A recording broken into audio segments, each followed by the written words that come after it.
Olá, estamos aqui com mais um episódio do SV Talks, aquele podcast que fala sobre as profundezas dos temas, tudo que está lá escondido na caixinha e que você quer saber.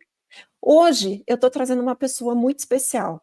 Eu trouxe uma advogada para explicar para a gente os casos estranhos que estão acontecendo aí. Daniel Alves, Robinho, e como que a gente entende todos esses trâmites da justiça.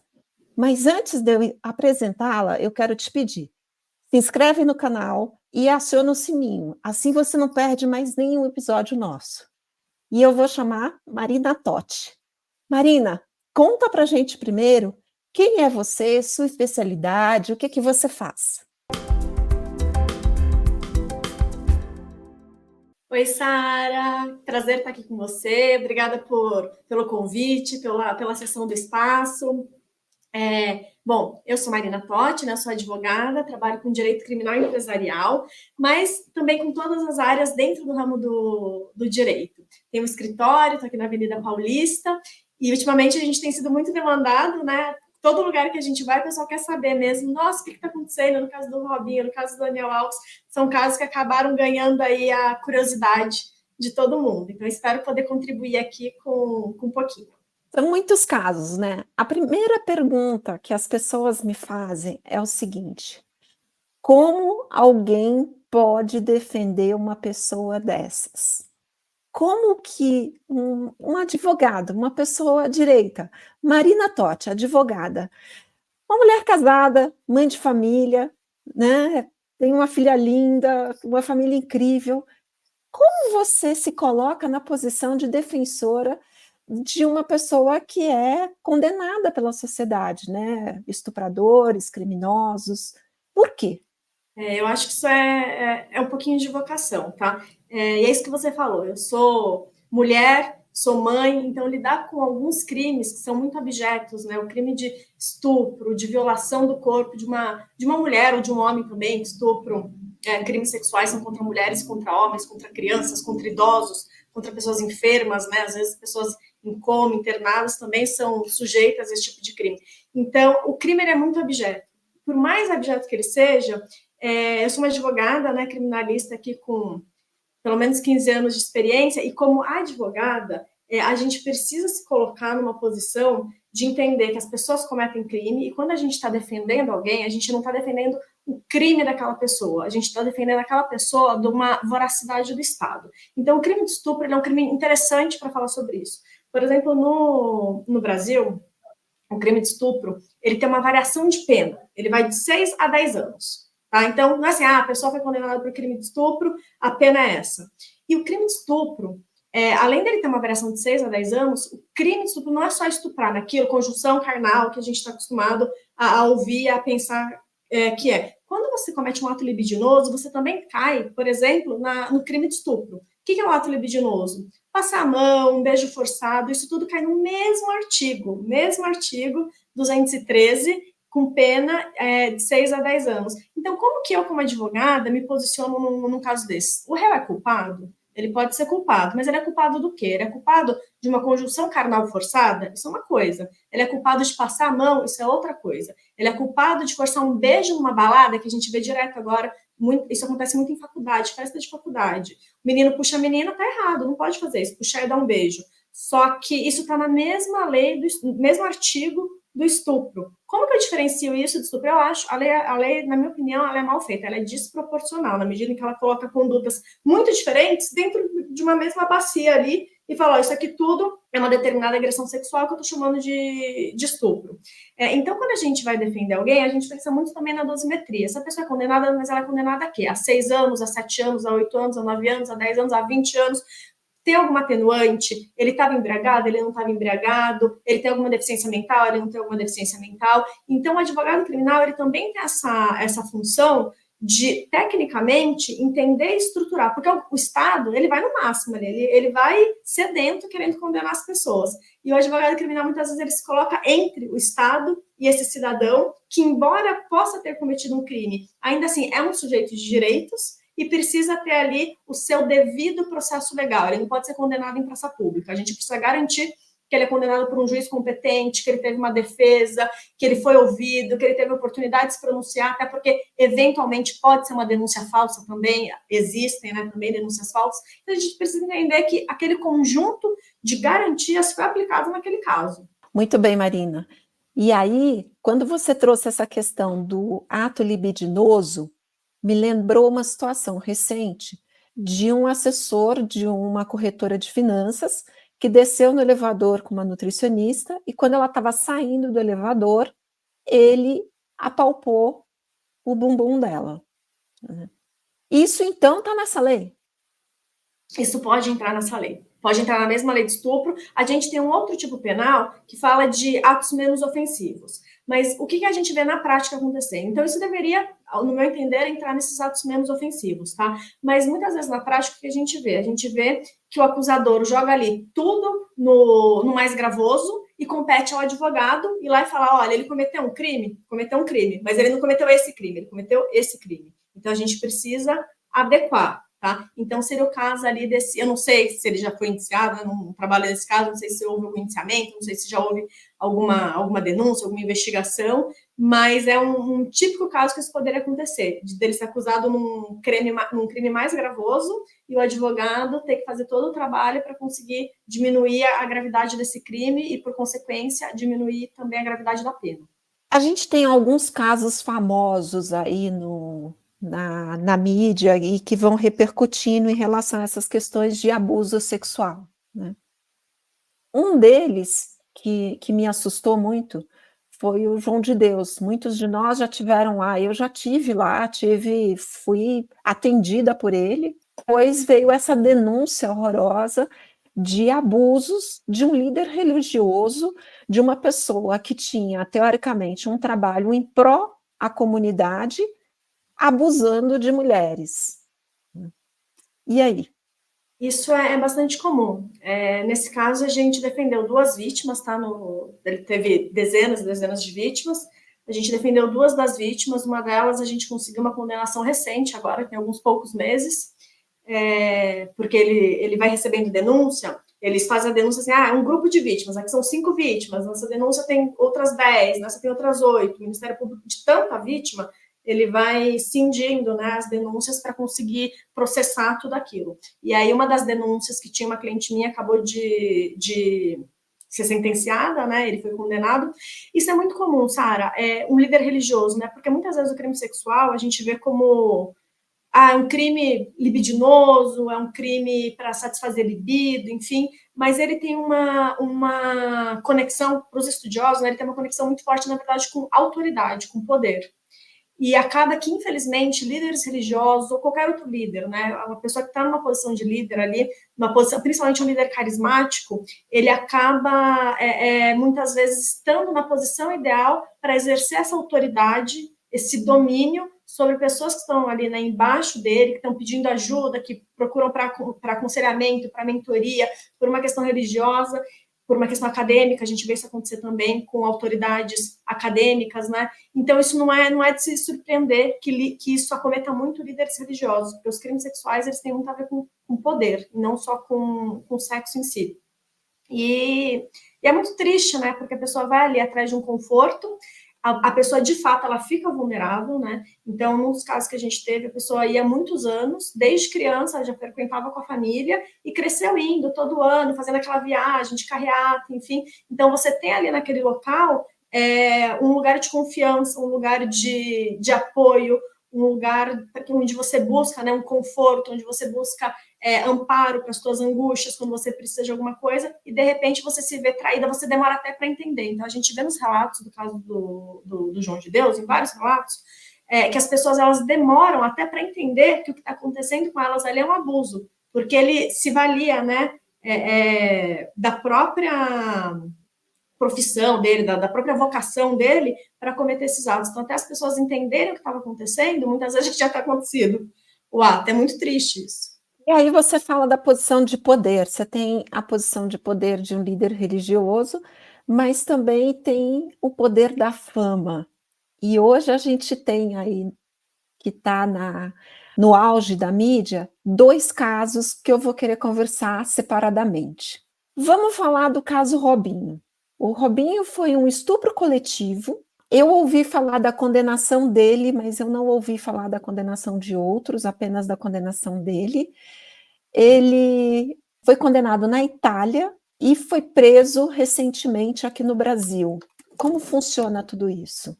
O Robinho, ele foi condenado na Itália, agora em 2022, né, por um crime que ele teria cometido em 2013, que teria sido aí esse estupro coletivo. Acho que ele mais 3 pessoas foram acusadas de terem cometido estupro de uma moça albanesa.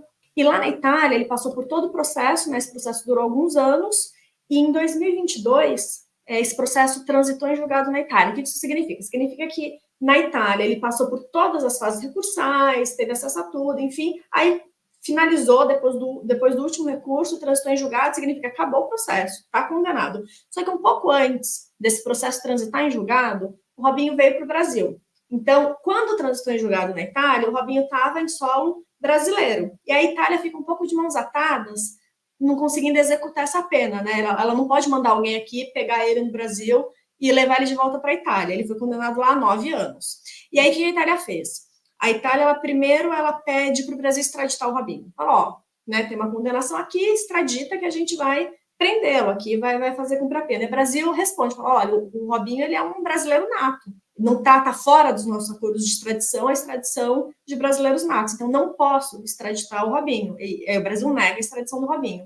Aí a Itália, ela falou assim, bom, então vamos colocá-lo aí numa lista, né, da Interpol, uma lista internacional de procurados, para se o Robinho colocar o pezinho dele fora do território brasileiro, ele pode ser preso em outro país, e dependendo dos acordos com esse outro país extradita ele para a Itália. Mas a Itália também fez um outro pedido. Ela falou assim, bom, também vou pedir aqui, então, para o Brasil, pegar essa minha pena de 9 anos transitada em julgado e executar aí no Brasil. Você não pode extraditar o Robinho para a Itália? Brasil, prende o Robinho aí, executa essa pena.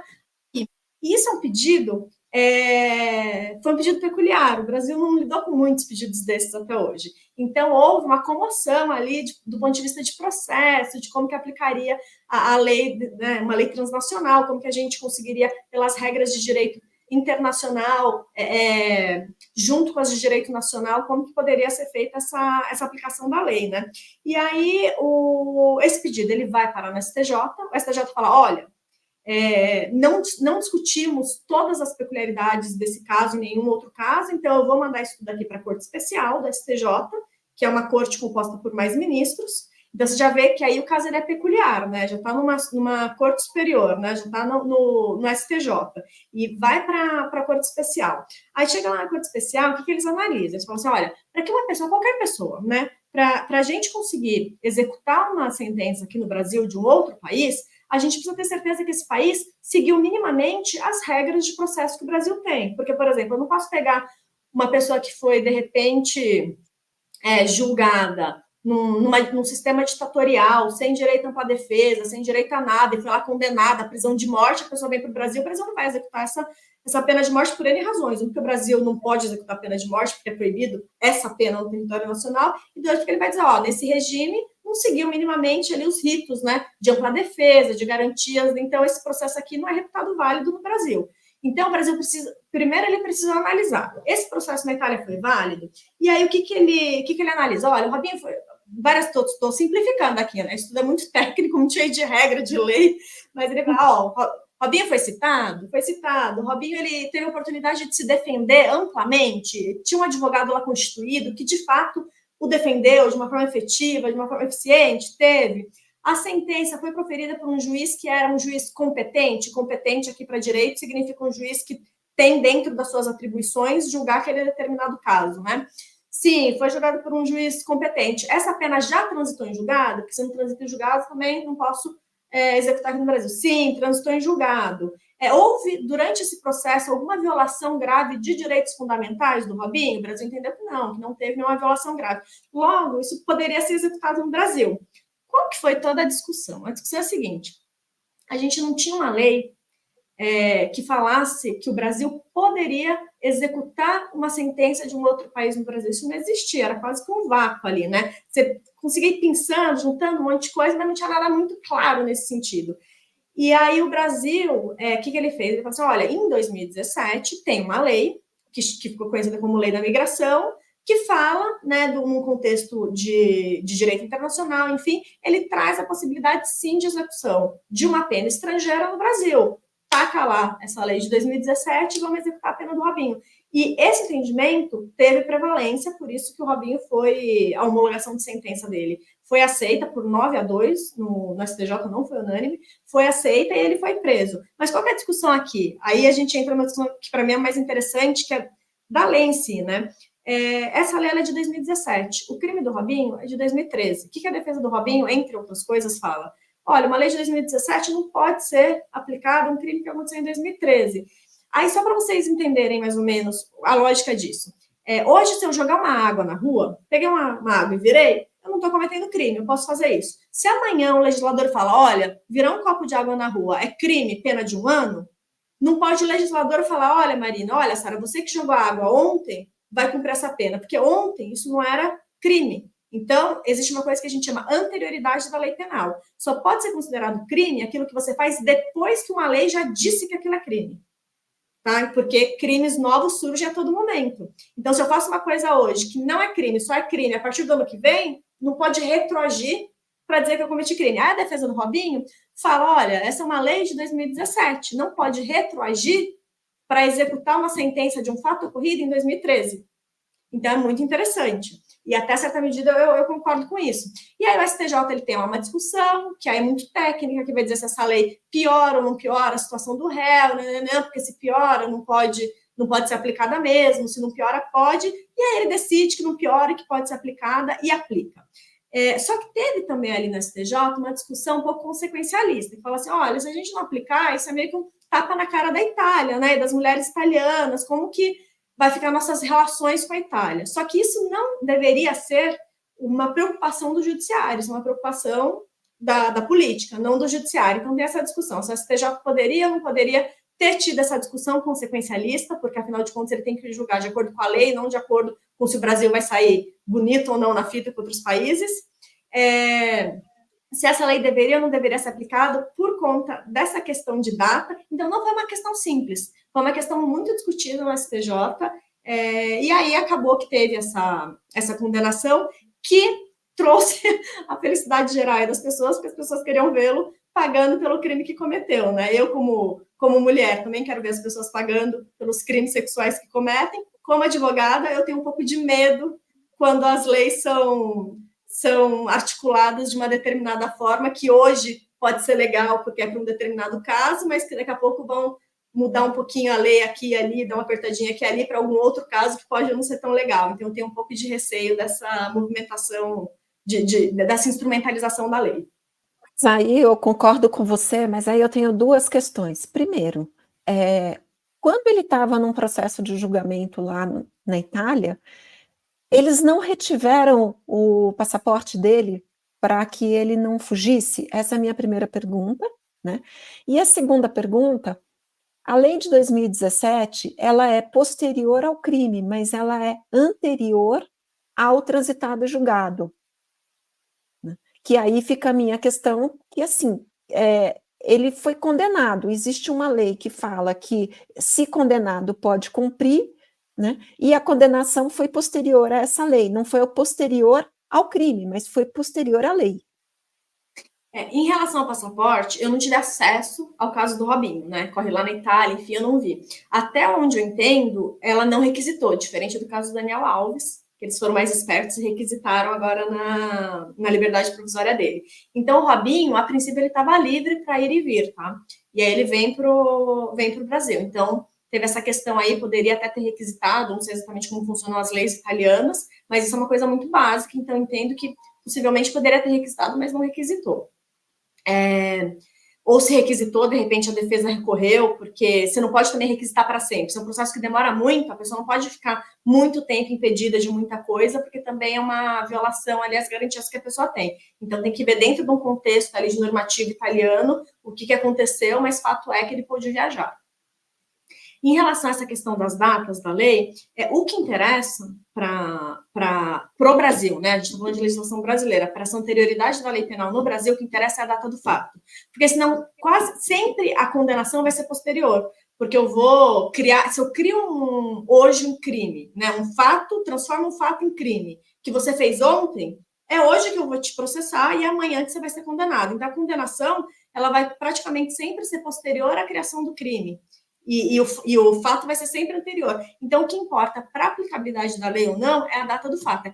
Quando essa pessoa fez, isso já estava dentro dessa tipificação no Brasil? Se não estava dentro dessa tipificação, entende-se que, né, que aquilo lá novo não pode ser considerado crime pretérito. Aqui no caso do Robinho, é que isso é muito técnico, a discussão era um pouco assim, ó. Uma coisa é direito material, eu não posso criar um crime. Andou, deu 3 pulinhos, agora é crime. Se a pessoa deu 3 pulinhos ontem, eu não posso dizer que ela cometeu um crime se essa lei de crime é de hoje.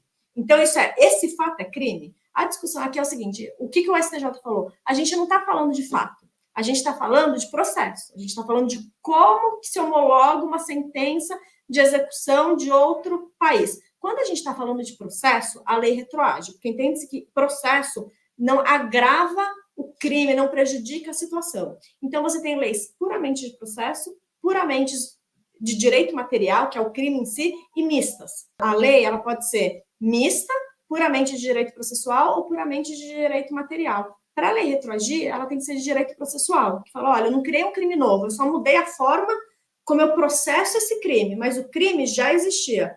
No caso aqui, foi o que a STJ falou. A STJ falou, estupro é estupro desde sempre. Esse crime já existia. O que a gente mudou foi a forma de aplicação do processo. Aí o que o outro lado fala é que, olha, não, você está aqui mudando, você está agravando de fato uma situação. Você está falando que no Brasil hoje é possível processar um determinado crime que até ontem não era. Então, de fato, existe uma mudança para pior na situação do réu. E sempre que há uma mudança para pior, a lei não pode ser aplicada. Então, tem essa discussão. É uma discussão sutil, difícil, técnica, e o STJ, por maioria ali, por 9-2, entendeu que que retroage. Ele entendeu que abarcou. E o crime, ele tem a mesma característica na Itália como no Brasil? Porque daqui a pouquinho a gente vai falar do Daniel Alves e na Espanha não tem a mesma característica. Na Itália e no Brasil, o crime tem a mesma característica? O Brasil, ele tem a legislação do Brasil ela é muito peculiar, porque é muito abrangente. Então, é difícil você encontrar qualquer país que vai ter as exatas mesmas características do crime de estupro no Brasil. Mas, como ele é abrangente, ele abarca tudo que está ali na Itália. Então, a conduta dele lá, que eu não tive acesso ao processo inteiro, mas parece que foi uma conduta ali de sexo oral forçado, isso tudo que foi veiculado na mídia como crime que ocorreu na Itália, né? Isso tudo está abarcado pela lei penal brasileira. Então, se está dentro do guarda-chuva da lei penal brasileira, a lei penal brasileira pode considerar como requisito ticado, tá? Então, a lei penal brasileira abarca. E agora vamos falar do segundo caso polêmico aí, do poder da fama, Daniel Alves. Daniel Alves cometeu um crime na Espanha, negou durante muito tempo, mas as provas foram contundentes contra ele, ficou preso mais de 1 ano. Isso. E acabou de pagar uma fiança de 1 milhão de euros para sair da prisão, né? Primeiro, se ele tivesse preso no Brasil, essa fiança existiria? Não existiria, mas isso não significa que o Brasil... Isso não significa que ele estaria numa situação pior no Brasil, tá? As pessoas confundem um pouco. Deixa eu te contar um segredo. No Brasil, pouquíssimos crimes são afiançáveis. São inafiançáveis, pouquíssimos crimes. Se a gente vai falar de crime inafiançável, a gente está falando basicamente aqui de crime hediondo, tráfico, terrorismo, tortura, racismo, estupro é inafiançável no Brasil também, tá? Estupro, mas é uma listinha ali de 10 crimes que são inafiançáveis no Brasil. Todos os outros crimes são afiançáveis, todos. A regra é afiançável, a não ser essa listinha aí de 10 crimes, que tá o estupro, é inafiançável. Mas o fato de ser inafiançável não significa que a pessoa não pode ter liberdade provisória. Tem um twist aí que as pessoas às vezes não entendem. Se você vai ou não vai ter liberdade provisória, depende de outros requisitos. A duração do processo, se teve trânsito em julgado, se você já foi condenado. Então, tem uma série de requisitos que é o que vai dizer você pode ou não pode ter liberdade provisória, você pode ou não pode ter liberdade condicionada a alguma cautelar, usar uma tornozeleira eletrônica, uma prisão domiciliar. Então, você tem um grupo aqui de requisitos.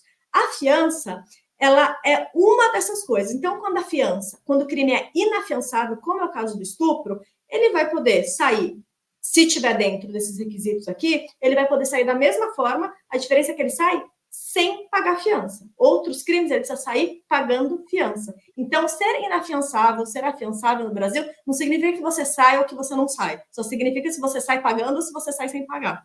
Tá? Não muda o sair ou não sair. As pessoas, às vezes, não sabem disso. Então, praticamente, se ele tivesse no Brasil, ele estaria numa situação melhor, porque muito provavelmente ele teria uma liberdade provisória até o trânsito em julgado da pena.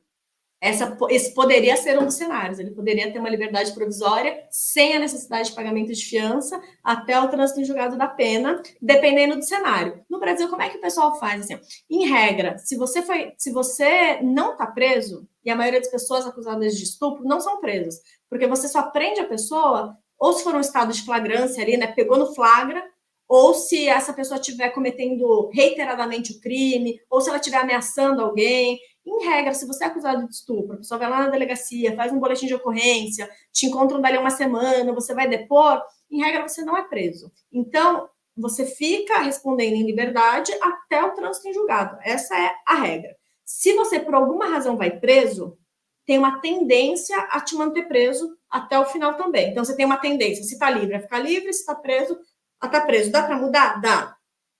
Mas essa é a tendência. Então, no Brasil, talvez ele nem tivesse sido preso. Se ele tivesse sido preso, talvez ele não tivesse conseguido sair agora, mas provavelmente ele não teria sido preso no primeiro momento no Brasil, porque ele não foi pego em nenhuma dessas situações que comumente uma pessoa como ele seria presa no Brasil. Isso sendo um crime hediondo. É bem assustador isso, a nossa legislação. Mas vamos lá. E agora a gente entra numa outra polêmica, né? O coitadinho do Daniel Alves pagou uma fiança de 1 milhão de euros, que era como ele ia pagar isso, porque ele estava sem dinheiro, o dinheiro dele está bloqueado, por causa também de um litígio de separação da esposa dele, né? E ele não tem dinheiro. Conseguiu fazer o levantamento para pagar esse dinheiro, e o que as novas manchetes trazem? Que ele deve recuperar todo ou grande parte desse dinheiro da fiança, no decorrer do processo ele vai ter esse dinheiro de volta. E as pessoas falam assim, mas como uma pessoa paga uma fiança para ficar em liberdade, né? Compra a liberdade dela e aí depois recebe esse dinheiro de volta. É que assim, a fiança, ela não é uma pena. A fiança, ela é uma garantia. Então, qual que é a ideia que está por trás da fiança? A ideia que está por trás da fiança, e é a mesma coisa no Brasil também. A ideia que está por trás da fiança é, eu vou te soltar, mas você vai ter uma perda patrimonial.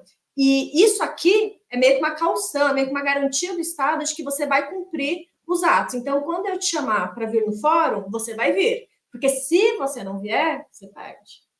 É a mesma coisa, tá? Então, se você não vier, aí você perde. Agora, você está em liberdade, deu a fiança, cumpriu todos os atos. Se você for chamado, você comparece. Se você for condenado, você se apresenta. Aí a fiança, eles entendem que a fiança cumpriu o seu objetivo e ela é devolvida. A não ser que você quebre a sua fiança. Ou seja, a não ser que você desobedeça uma ordem judicial. Aqui no Brasil também, a fiança ela vai servir, se você for condenado e tiver que pagar alguma coisa, alguma indenização, alguma custa, a fiança também serve para esse valor fazer esses pagamentos, e se sobrar, também é devolvida no Brasil, tá? Então, a fiança, ela tem essa natureza de ser garantidora, ela não é uma aplicação de pena, não é uma multa, ela é uma garantia. E por isso, então, ele vai ter acesso a esse dinheiro novamente. E eu li também que lá tem essa mesma característica, que deduzidas eventuais custas, eventuais indenizações que ele tenha que pagar, o restante ele vai receber de volta em relação a esse valor da fiança. Agora, se, por exemplo, ele não se apresentar, imagino eu que, como aqui no Brasil também, entende-se a quebra da fiança, e esse dinheiro provavelmente fica para o Estado. Daniel Alves está com o passaporte retido. Teoricamente, ele não pode sair para lugar nenhum. A decisão, ela reteve os 2 passaportes. Fala, né, que ele tem a liberdade condicionada também à entrega de passaporte. Você pode dar essa liberdade condicionada a várias coisas distintas, né? E lá condicionaram que ele entregasse o passaporte, acho que ele tem passaporte espanhol também, e o passaporte brasileiro. Ele não deve ter um terceiro passaporte. Então, em tese, ele não pode sair de lá. Mas tem um detalhe aí. Ele vai ter entrado no Brasil de forma ilegal. Não vai mudar nada. Ele é Não muda brasileiro nada. nato. Não, ele é brasileiro nato, chegou no Brasil. Ele não tem como entrar no Brasil de forma ilegal, porque ele está descumprindo uma regra espanhola, mas o Brasil não vai dizer para ele, você não pode entrar no Brasil. Isso não vai existir. O Brasil, no máximo, que vai poder fazer, verificar como é que ele vai executar isso aqui no Brasil, como é que ele vai executar uma eventual pena aqui no Brasil. Ele não vai devolver ele para a Espanha só porque ele entrou aqui sem autorização para entrar da Espanha. E para uma pessoa que tem um patrimônio, são 342 milhões, eu não sei se são de reais ou de euros, 1 milhão de euros não faz diferença, né? Isso é uma coisa que está sendo muito discutida, né? As redes sociais estão bombando, parece que eu não sei qual que é o patrimônio exato dele, dizem aí que é alguma coisa perto de 60 milhões de euros, né? Que daria esses 300 aí milhões de reais. E até teve um comentário de uma atriz falando que, então ele já pagou 1 milhão de euros, ele pode estuprar mais 59 mulheres. É muito complicado isso, Sara, porque de um ponto de vista, né, do crime, que é um crime muito, muito abjeto mesmo, muito revoltante, do outro ponto, você tem aquilo. Se ele pode sair, né? Porque as pessoas elas podem responder processo em liberdade. Isso não é só para o crime de estupro. Não existe um processo para o crime de estupro e um processo para o crime de furto e um processo para o crime de desvio de... O processo é o mesmo para todos os crimes. Então, se você tem a garantia de responder o processo em liberdade, a não ser que você esteja ali ameaçando alguém, colocando em risco alguém, reincidindo, para todos os crimes, praticamente, você vai poder responder em liberdade. E aí a fiança, ela é um agravante, né? Ela é uma coisa a mais. Então, eles falam assim, porque ele pagou a fiança, porque ele é rico, né? E ele pagou a fiança, ele tem carta branca para cometer outros crimes. Eu, particularmente, embora eu veja toda essa comoção, eu não entendo dessa forma. Até porque a fiança para uma pessoa, deveria ser assim, tá? A fiança para uma pessoa com uma renda muito mais baixa deveria ser proporcional também à sua renda. Então, não é que para o Daniel Alves vão cobrar 1 milhão de euros, e aí para o Chiquinho da esquina vão cobrar 1 milhão de euros, e o Daniel Alves vai pagar e vai sair, o Chiquinho da esquina não vai pagar porque não tem esse dinheiro e não vai sair. Isso deveria ser dosado sempre caso a caso, porque a lei ela tem que sempre ser individualizada, aplicada caso a caso. Então, a ideia é causar um dano patrimonial, mas não falir a pessoa, porque a ideia do direito penal não é essa. Direito civil é outra história. Vamos falar de indenização, vamos falar de patrimônio, vamos falar de dano, de pagamento, de ressarcimento. A ideia do direito penal não é falir a pessoa, a ideia do direito penal é garantir o cumprimento da própria lei penal. Tá? Então, a fiança é diferente do que como ela é vista pelo grande público, de que, pagou, saiu, na verdade, ela é uma coisa a mais que a pessoa tem que fazer para sair, tá? Porque ela já poderia sair sem fiança, na maioria dos casos. Aí a gente entra na questão dos atos dos crimes familiares, né? Esses crimes hediondos familiares. Tem muitos crimes que acontecem e a gente vê isso surgindo nas manchetes de jornal toda hora. Muitos casos se tornaram famosíssimos, onde casais de um segundo casamento, um dos parceiros age contra a vida do filho do casamento anterior. E um dos famosos aí, a gente teve o vereador Jairzinho, que matou o enteado, né? E vários outros que correram aí nos últimos anos, alguns casos que já estão em liberdade, porque também tem essa questão de progressão da pena no Brasil, né? Como você vê esses casos familiares, né? Porque para mim eles são piores. Olha, para mim é difícil dizer quando você tem um crime assim o que é pior. Eles são todos muito muito agressivos, né? Do ponto de vista de moralidade, do ponto de vista de cultura, do ponto de vista de família, do ponto de vista de confiança. Mas o que eu acho que você fala que é pior, e aí eu tento concordar com você, é que esses casos familiares, eles passam pela figura da autoridade e da confiança, né? Você está na sua casa, pode ser seu padrasto, sua madrasta, mas você tem uma criança ali no seio da sua casa, você espera que pelo menos ali dentro, todo mundo que esteja ali proteja aquela criança, né? Infelizmente não é o que a gente vê. E não é só o caso do Henry, né? O caso Do Henry. Não é só esse caso, a gente vê isso se repetir, né, essas estruturas familiares se repetirem, essas violências se repetirem, e não só essa violência meramente física, mas também muitos desses casos de violência sexual, eles ocorrem dentro da família, né? Com um padrasto, um tio, um primo, um avô, eventualmente uma avó. A maioria dos perpetradores são homens, mas algumas mulheres também são perpetradoras de crimes sexuais. Eu vejo isso com muita preocupação, né? Em relação aqui ao direito, é aquilo. Para mim, o processo é o processo, a gente vai aplicar da melhor forma possível, a gente vai garantir que todos eles, né, por mais que cause espécie, né, os crimes, como profissional, a minha função é garantir que, se eu estiver na defesa de qualquer uma dessas pessoas, que toda a lei e as garantias sejam aplicadas, né? Então, ele vai ser condenado, mas ele vai ser condenado dentro dos ritos e dos processos adequados.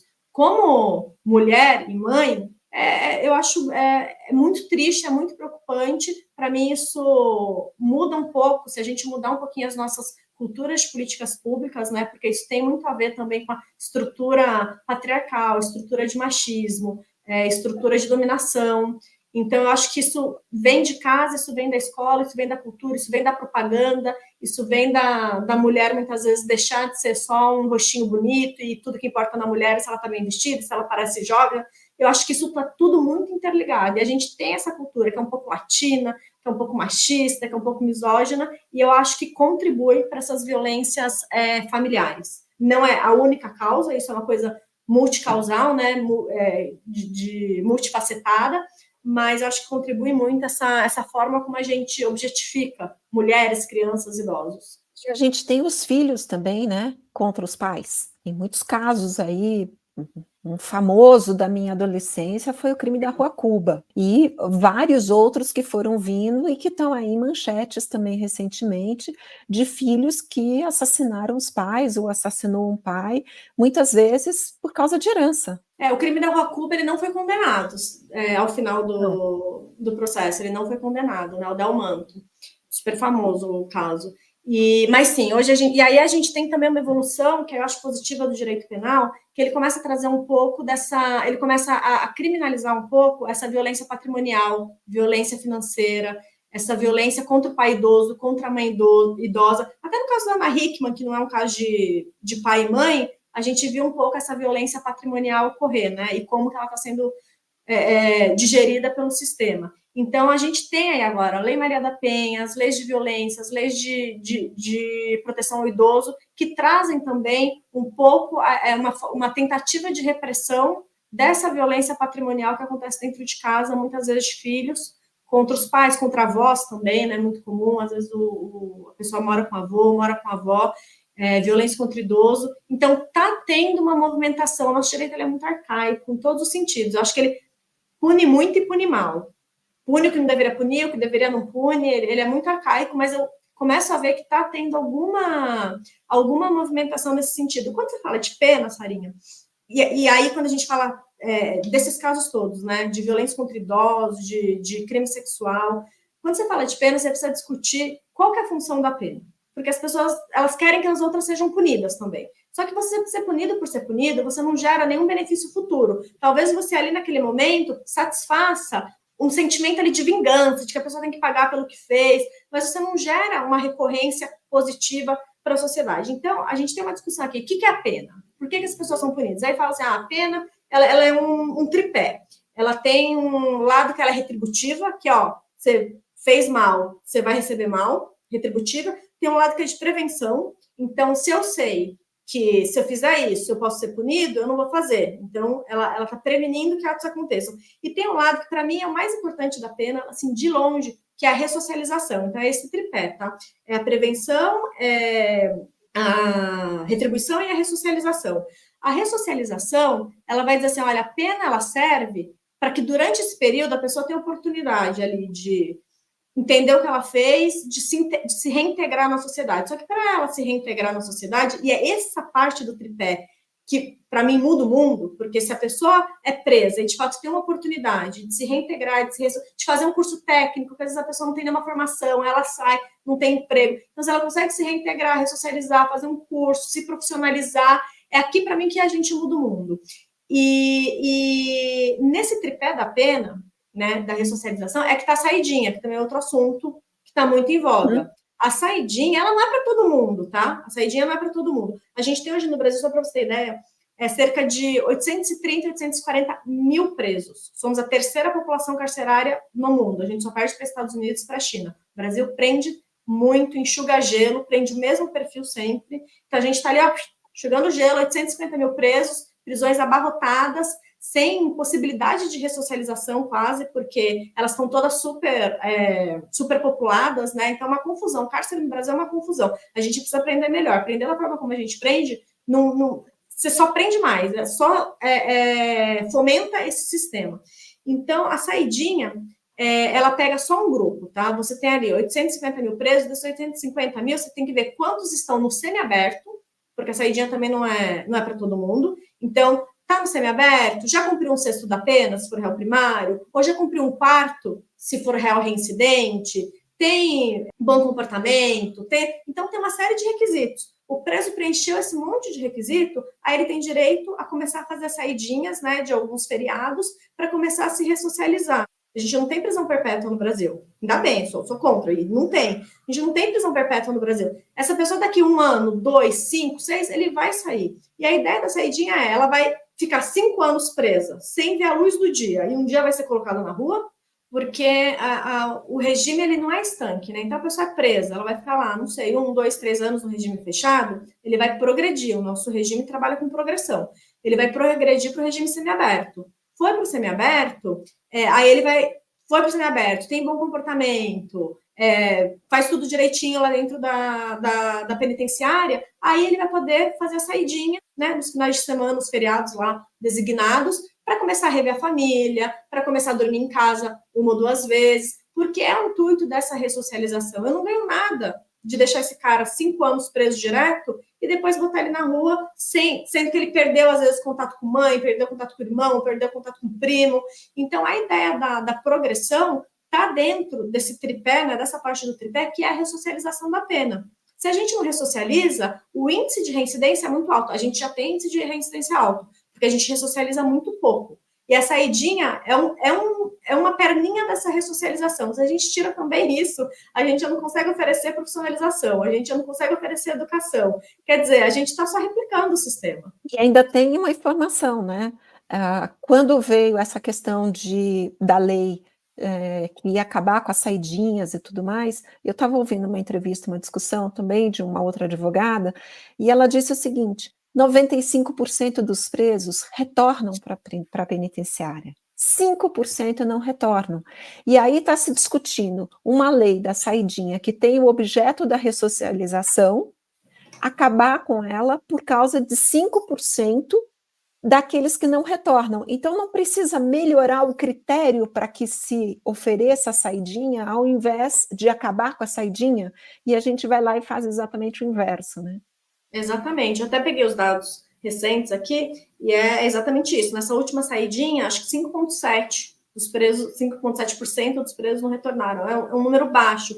E a gente já está falando de presos que já progrediram, que já estão no regime semiaberto, que daqui a pouco vão sair. A gente não está falando daquele cara que está condenado em regime fechado há 15 anos. Não, essa pessoa não faz parte da saidinha. Então, a saidinha ela já está dentro de um programa, né, de progressão.